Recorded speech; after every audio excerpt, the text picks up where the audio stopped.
और सबसे पहले इस वक्त की बड़ी खबर आपको बता दें, लालू के दामाद यानी कि मीसा भारती के पति शैलेश को ईडी पूछताछ के लिए अपने साथ ले गई है। ईडी के अधिकारियों के साथ लालू के दामाद सरला विले से गए हैं। ईडी के अधिकारी उन्हें पूछताछ के लिए ले गए हैं। सरला विला में पहले ये पूछताछ की जा रही थी, जो कि एक फार्म हाउस है जहां पर मीसा भारती और शैलेश रहते हैं। उसके बाद अब ईडी के अधिकारी शैलेश को अपने साथ ले गए हैं।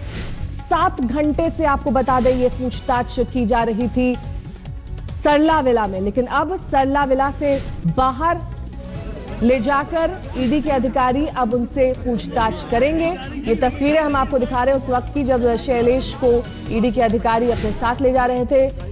ये सरला विला की तस्वीरें हैं जहां पर 7 घंटे तक पहले मीसा और उनके पति शैलेश से पूछताछ की गई। दरअसल ये पूरा मामला बेनामी संपत्ति को लेकर है और इसी वजह से सैनिक फार्म स्थित ये सरला विला और साथ ही दूसरे जो फार्म हाउस है वहां पर पूछताछ की जा रही थी और ईडी की छापेमारी हो रही थी। मौसमी सिंह हमारे संवाददाता इस वक्त तमाम जानकारी के साथ जुड़ गई हैं। मौसमी, कहां पर ले गए हैं ईडी के अधिकारी? क्या जहां पर एनफोर्समेंट डायरेक्टरेट का ऑफिस है वहां पर शैलेश से पूछताछ की जाएगी या फिर कहीं और? देखिए, साफ तौर पे पहले भी हम लोग इस बात के संकेत दे रहे थे कि कहीं ना कहीं मीसा भारती और शैलेश को ईडी जो है वो सरला विला से आगे ले जा सकती है, सैनिक फार्म या बिजवासन, क्योंकि आपको बता दें कि ये जो प्रॉपर्टीज हैं कई इनके दरवाजे बंद हैं, एंट्रेंस बंद है, तो पूरी तफ्तीश करने के लिए ईडी को चाहिए था कि इनमें से किसी को ले जाए।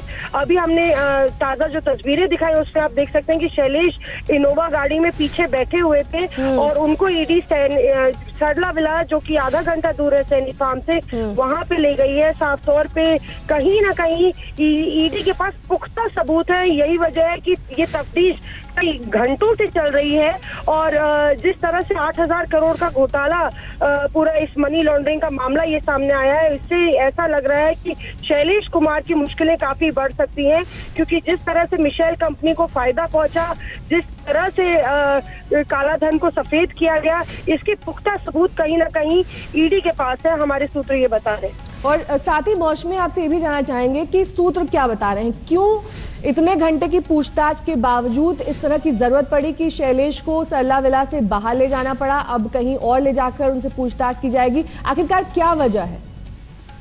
देखिए, आपको बता दें कि इन लोग की 3 जो प्रॉपर्टीज जिसपे छापेमारी सुबह 8 साढ़े 8 बजे से चल रही है, उसमें लगातार ईडी की जो करीबन 9 लोगों की टीम है अलग अलग जगह पर तैनात है और वो कुछ कागज इस पूरे मनी लॉन्ड्रिंग, जो कि अगर हम कहें कि prevention of money laundering act के तहत मामला दर्ज हुआ है, उसमें उससे जुड़े दस्तावेज ढूंढने में लगी है।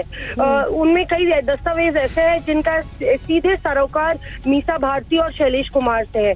यही वजह है कि ईडी अब उनको अलग अलग जगह ले जाके उनसे वो कागज के बारे में पूछेगी, जो कागज कहीं ना कहीं इशारा करते हैं कि इस मनी लॉन्ड्रिंग के पूरे खेल में मीसा भारती और शैलेश कुमार का हाथ है।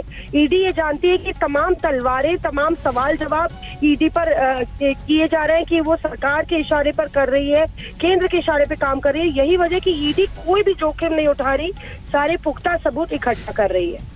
लेकिन मौसमी, लगता नहीं कि जिस तरह से कल छापेमारी की गई थी सीबीआई की तरफ से, आज ईडी ने छापेमारी की, तो एहतियातन कई सबूत नष्ट कर दिए गए होंगे, कई छुपा दिए गए होंगे? जरूरी नहीं कि जो ईडी इस वक्त देख रही है या ढूंढने की कोशिश कर रही है वो उनके हाथ भी लग पाए।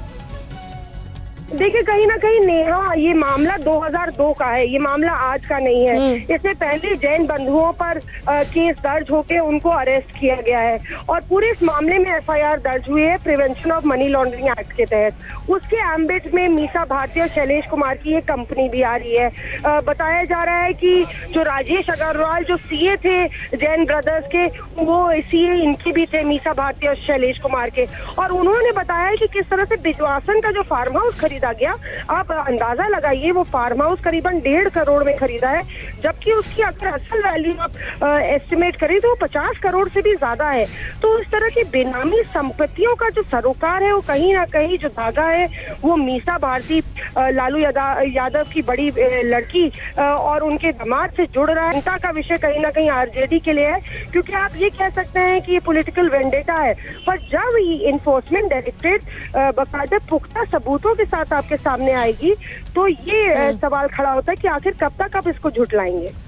मौसमी, आपसे ये वार्ता जारी रखेंगे, लेकिन इस बीच हम अपने दर्शकों को तस्वीरें दिखा रहे हैं। यही है शैलेश मीसा भारती के पति, जिन्हें ले जाया गया ईडी के अधिकारियों की तरफ से। अब उनसे पूछताछ की जाएगी, उनसे कागजात के बारे में जानकारी ली जाएगी और तमाम वो सबूत जुटाए जाएंगे जो इशारा करते हैं, जो बताते हैं कि शैलेश भी इस पूरे मामले में लिप्त है और साथ ही मीसा भारती भी, जिनके ऊपर इस तरह से बेनामी संपत्ति का मामला है। और अब ईडी कोई भी इस तरह का सबूत जुटाने की कोशिश कर रही है जो इन दोनों को बेनामी संपत्ति से जुड़े होने की ओर इशारा करते हैं। और सुबह से ही इस बारे में पूछताछ की जा रही है। लगभग 9 घंटे का वक्त बीत चुका है, लेकिन उसके बाद अलग अलग ठिकानों पर शैलेश को ईडी के अधिकारी ले जाएंगे, वहां पर सबूत जुटाने की कोशिश की जाएगी। आपको बता देते हैं कि ये पूरा मामला दरअसल क्या है।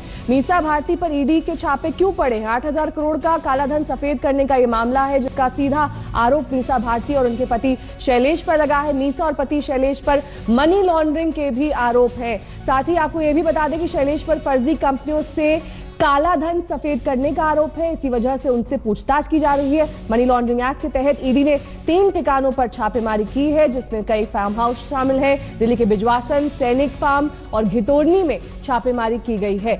ये सभी जगह जहां पर ये फार्म हाउस है, ये मीसा भारती और उनके पति शैलेश के नाम है। 4 फर्जी कंपनियों के पैसे से फार्म हाउस खरीदने का आरोप इन दोनों पर लगा हुआ है, जिसके तहत ही पूछताछ चल रही है। जैन बंधुओं सीए राजेश अग्रवाल से पूछताछ में ये खुलासा हुआ है और साथ ही फर्जी कंपनियों के डायरेक्टर जैन बंधु पहले ही गिरफ्तार किए जा चुके हैं। सीए राजेश अग्रवाल भी हो चुके हैं गिरफ्तार और ये सभी वो लोग हैं जो इस पूरे मामले से जुड़े हुए हैं। मौसमी हमारे संवाददाता लगातार हमारे साथ बनी हुई है। मौसमी, क्या लगता है अब शैलेश पर भी गिरफ्तारी की तलवार लटक रही है?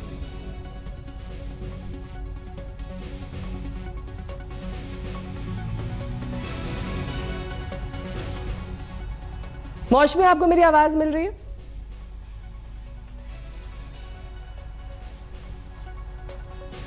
मौसमी से हम दोबारा संपर्क साधने की कोशिश करेंगे, लेकिन इस बीच आपको बता दें कि लालू के दामाद को जांच अधिकारी यानी कि एनफोर्समेंट डायरेक्टोरेट के अधिकारी साथ ले गए हैं। इस वक्त की बड़ी खबर, शैलेश से अब आगे भी पूछताछ की जाएगी। मौसमी हमारे संवाददाता एक बार फिर से हमारे साथ जुड़ गए हैं। मौसमी, क्या अब शैलेश पर भी गिरफ्तारी की तलवार लटक रही है, जैसे पहले जैन बंधुओं की गिरफ्तारी हो चुकी?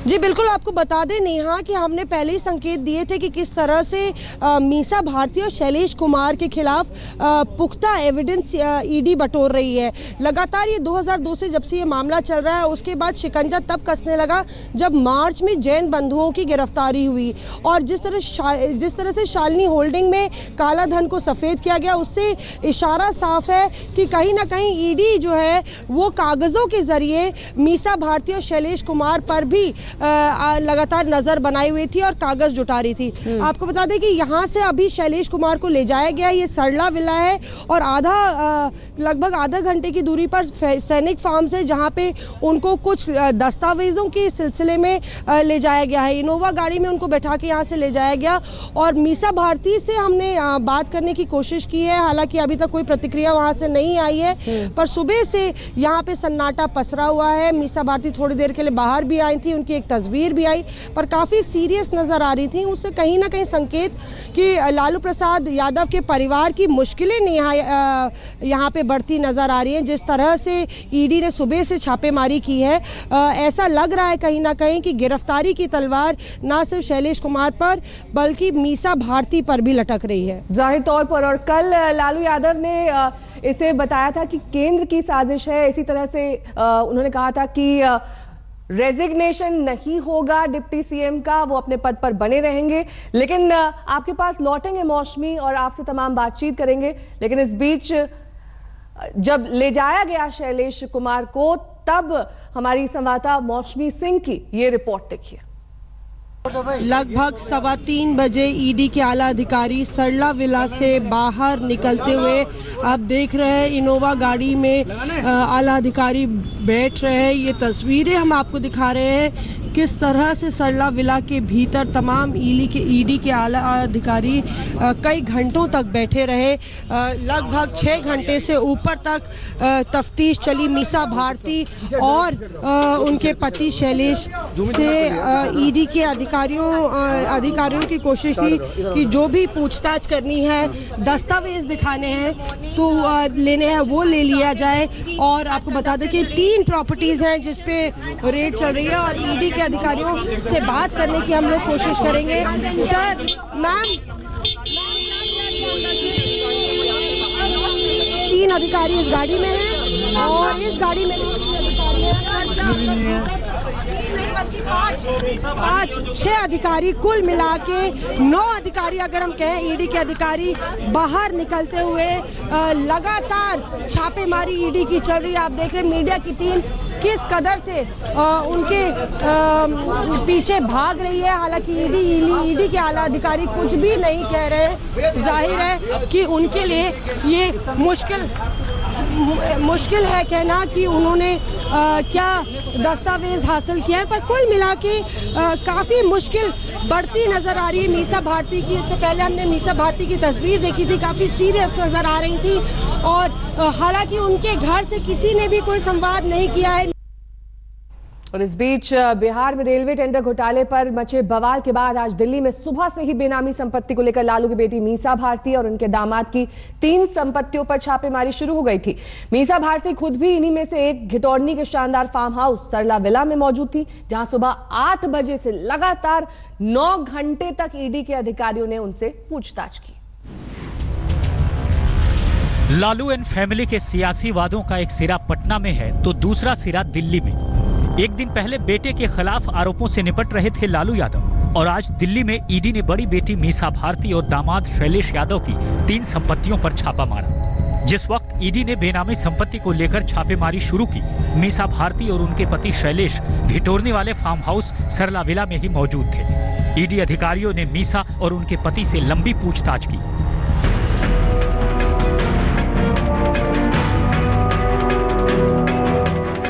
जगहों पे छापेमारी हुई, बिजवासन के अलावा सैनिक फार्म्स और यहाँ गिटौरी में ये जो सरला विला है जहाँ पे मीसा भारती और उनके पति रहते हैं बकायदा, वहाँ पे भी छापेमारी चल रही है। जाहिर है ईडी तमाम कागज और दस्तावेज लेने की कोशिश में है, क्योंकि prevention of money laundering act के तहत ये पूरा मामला दर्ज हुआ था। 2002 से ये मामला चल रहा है।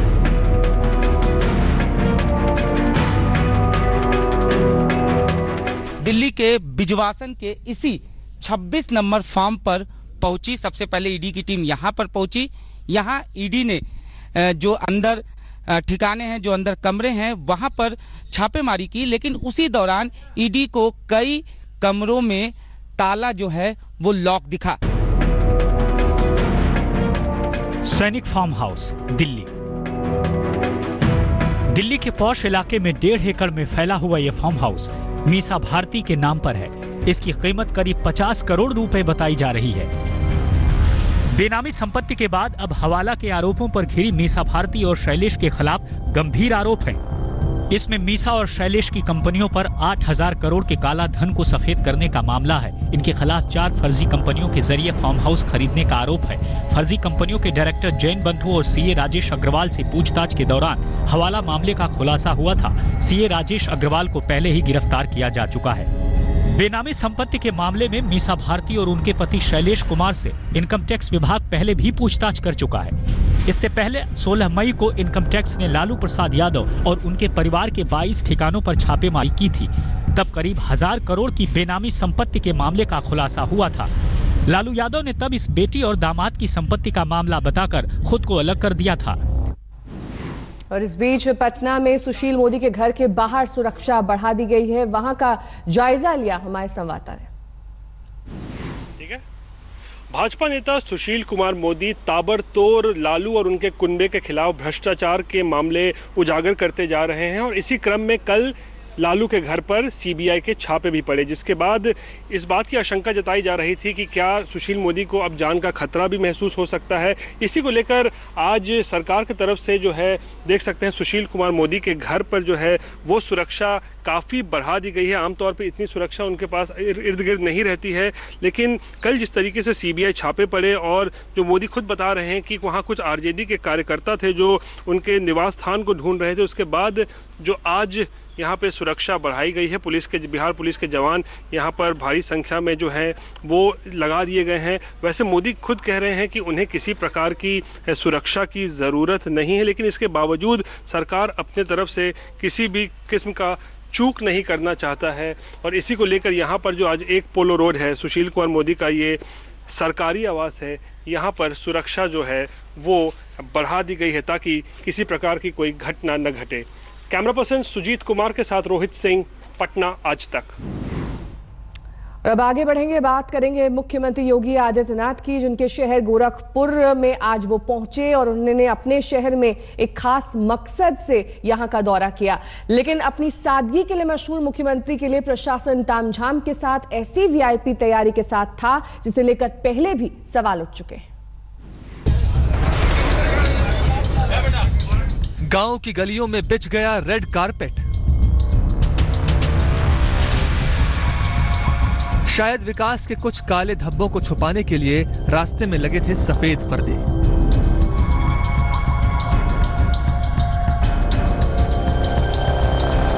गोरखपुर की इस गली में किसी जलसे की तैयारी समझने की भूल मत करिए। सीएम योगी यहां एक शहीद के घर मातम में डूबे परिवार के साथ उनका दर्द साझा करने आए थे। प्रशासन ने सीएम योगी के आने से पहले पूरी तैयारी दुरुस्त कर दी थी।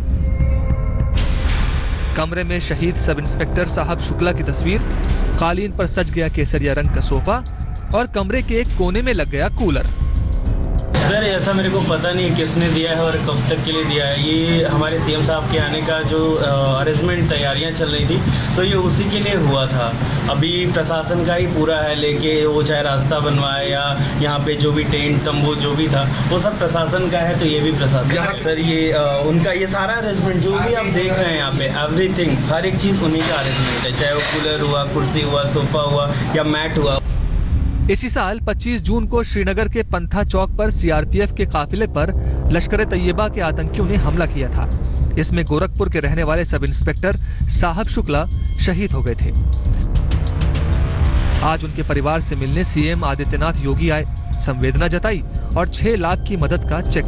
शहीद के घर प्रशासन के वीआईपी इंतजाम का ये पहला मामला नहीं है। इससे पहले इसी साल 12 मई को देवरिया में भी शहीद के घर ऐसे ही तामझाम की खबर सुर्खियों में आई थी। 12 मई देवरिया में शहीद प्रेम सागर के घर सीएम योगी के दौरे से पहले एसी, सोफा और कालीन सजा दिया गया था और संवेदना जताकर योगी के लौटते ही फटाफट सब कुछ हटा लिया गया। क्या ये शहीद के घर की असलियत मुख्यमंत्री के सामने जाहिर नहीं हो सकती? देश के लिए सर्वोच्च बलिदान देने वाले शहीद के साथ प्रशासन बार बार यह आडंबर क्यों करता है? मातृभूमि के लिए शीश चढ़ाने वाले जिस रास्ते पर फूलों की श्रद्धांजलि होनी चाहिए, वहां रेड कारपेट पर वीआईपी गाड़ियों के गुजरने का क्या मतलब है? गजेंद्र त्रिपाठी, गोरखपुर, आज तक। और बात पिनमैन की करेंगे। अगर एक सुई या पिन भी हमें चुभ जाए तो हम दर्द से कराह उठते हैं। जरा सोचिए एक शख्स के बारे में जिसके जिस्म में एक नहीं बल्कि 100 से ज्यादा पिन चुभे हुए हैं। देखिए राजस्थान के पिनमैन की हैरत अंगेज कहानी।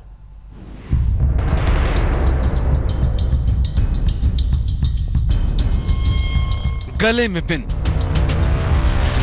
पेट में पिन, मांसपेशियों में पिन, पिन ही पिन। एक शख्स के जिस्म में इतने सारे पिन कि डॉक्टरों के भी पसीने छूट गए। 88 पिन तो गले में मिली। ऐसा लगा कि गले में पिन का मफलर लपेट लिया गया हो। ये 56 साल के बद्रीनाथ जो अब पिन मैन के नाम से मशहूर हो गए हैं। जब ये अस्पताल पहुंचे तो डॉक्टर भी हक्के बक्के रह गए। उन्हें समझ नहीं आया कि शख्स की जान बचाई जाए तो कैसे बचाएं। सिर्फ गले में ही 88 पिन मिली। सांस की नली, खाने की नली और वोकल कॉर्ड सब जाम पड़े थे। 1.5 महीने से बद्रीनाथ खाना नहीं खा पाए, सिर्फ पानी पीकर और चाय बिस्किट पर जिंदा थे। डॉक्टरों के सामने पहली चुनौती गले के पिन को निकालने की ही थी। सबसे बड़ी समस्या उसे सर्जरी के लिए बेहोश कैसे किया जाए। काफी मशक्कत के बाद डॉक्टरों ने ट्रैकियोस्टोमी तकनीक से इन्हें बेहोश करने में कामयाबी पाई। डॉक्टरों ने सांस की नली से पहले सारी पिनें निकाली और फिर खाने की नली और वोकल कॉर्ड को साफ किया। खतरा यह भी था कि पिन निकालने में खून के रिसाव से जान न चली जाए। पिन निकालने का भी प्रॉब्लम यही होती है कि जहाँ से आप पिन निकालते हैं वहाँ अचानक से जानलेवा खून निकल सकता है। तो खून इतना ज़्यादा ना चला जाए कि मरीज की जान पे बना है, इसलिए धीरे धीरे करके अपराम उस एरिया को कंट्रोल लेते हुए ब्लड वेसल्स को इवेंचुअलिटी के हालत में पकड़ सकने की हालत में हो, ये करने के बाद पिन निकाला जाता है। बद्रीनाथ की 2 बड़ी सर्जरी हुई, गले की सर्जरी और पेट की सर्जरी। गले में कुल 88 पिन निकली, जबकि पेट से 3 पिन निकाली गई। 1 पिन जुबान में भी धंसी मिली। बद्रीनाथ की सर्जरी करीब 6 घंटे चली। Asian institute of medical science का दावा है कि ये केस भारत में अपने आप में अनोखा है। शायद भारत में ऐसी सर्जरी पहले कभी नहीं हुई। अस्पताल जल्द ही इस केस को Limca book of world record में दर्ज कराने की कोशिश करेगा। लेकिन अभी 1.5-2 महीने से खा नहीं रहे थे, अब सांस लेने में दिक्कत हो रही थी, तो हमने उन सब चीज़ों को दूर कर दिया। और जैसा आपने देखा कि ही हैज रिकवर्ड, अब बातचीत भी कर लेते हैं और खाना खाने लगे हैं। तो हमारी तरफ से जो सर्जरी का ऑब्जेक्टिव था वो 100% सक्सेसफुल हुआ। अब सवाल उठता है कि आखिर बद्रीनाथ की हालत हुई तो हुई कैसे? आखिर बद्रीनाथ के गले में इतनी सारी सुइयां पहुंची कैसे? डॉक्टरों का मानना है कि बद्रीनाथ की मानसिक हालत ठीक नहीं है और हो सकता है कि उसने खुद ही पिन अपने गले में डाली हो, लेकिन बद्रीनाथ इस बारे में कुछ भी नहीं बता पा रहे।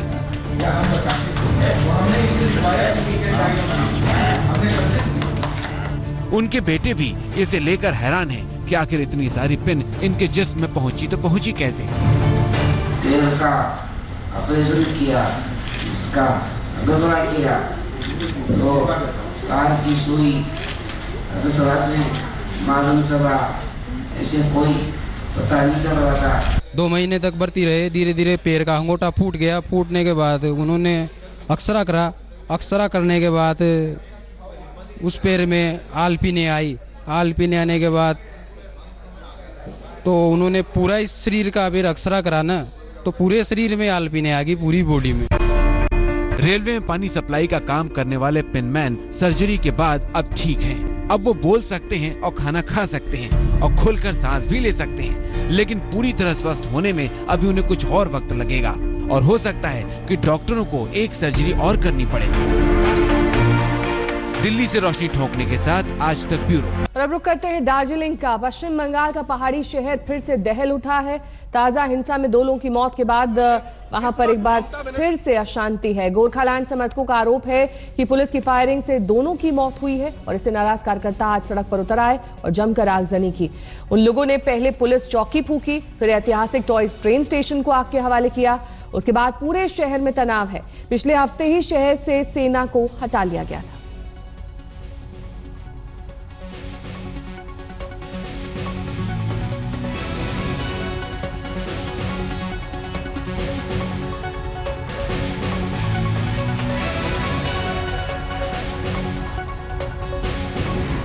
बात अब बसीरहाट की करेंगे, जहां पर हुई हिंसा के खिलाफ आज बीजेपी ने कोलकाता में प्रदर्शन किया। प्रदेश बीजेपी अध्यक्ष दिलीप घोष के नेतृत्व में पार्टी ने प्रदर्शन किया और दूसरी ओर कोलकाता पहुंची बीजेपी की केंद्रीय टीम को भी पुलिस ने हिरासत में लिया। इस टीम में बीजेपी नेता मीनाक्षी लेखी, ओम माथुर और सत्यपाल सिंह मौजूद थे। पार्टी नेताओं ने आरोप लगाया कि ममता बनर्जी डर गई हैं। कोलकाता में बीजेपी का प्रदर्शन जारी है। पिछले 2 दिन में 2 बीजेपी डेलीगेशन, कल स्टेट डेलीगेशन और सेंट्रल डेलीगेशन बसीरहाट रवाना हुई थी, लेकिन पुलिस ने उनको रोक दिया। आपको दिखा दें किस तरह से इस वक्त बीजेपी का प्रदर्शन चल रहा है। बीजेपी राजभवन जाने वाली है, वहां पे डेपुटेशन दे रहा है राज्यपाल केसरीनाथ त्रिपाठी को। बीजेपी का यह कहना है कि जिस तरह से पुलिस यहाँ पे काम कर रही है, पश्चिम बंगाल में लॉ एंड ऑर्डर सिचुएशन बिल्कुल बिगड़ गई है और इसी डिमांड को लेकर आपको दिखाते रूपा गांगुली भी है, खुद ये रैली वो लीड कर रही है दिलीप घोष के साथ। बीजेपी स्टेट प्रेसिडेंट रूपा जी खुद यहाँ पे रैली लीड कर रही है और उनका ये कहना है कि जिस तरह से लॉ एंड ऑर्डर का ब्रेकडाउन हो गया है पश्चिम बंगाल में, इस वक्त ममता बनर्जी को अपने पद से इस्तीफे दे देना चाहिए और वो लोग राज्यपाल के पास जा रहे हैं ताकि राज्यपाल को ये डेपुटेशन देके कह सके कि प्रेसिडेंट्स रूल, राष्ट्रपति शासन पश्चिम बंगाल में इस वक्त जारी कर दिया जाए। कैमरा पर्सन चित्रभानु पाठक के साथ इंद्रजीत, आज तक, कोलकाता।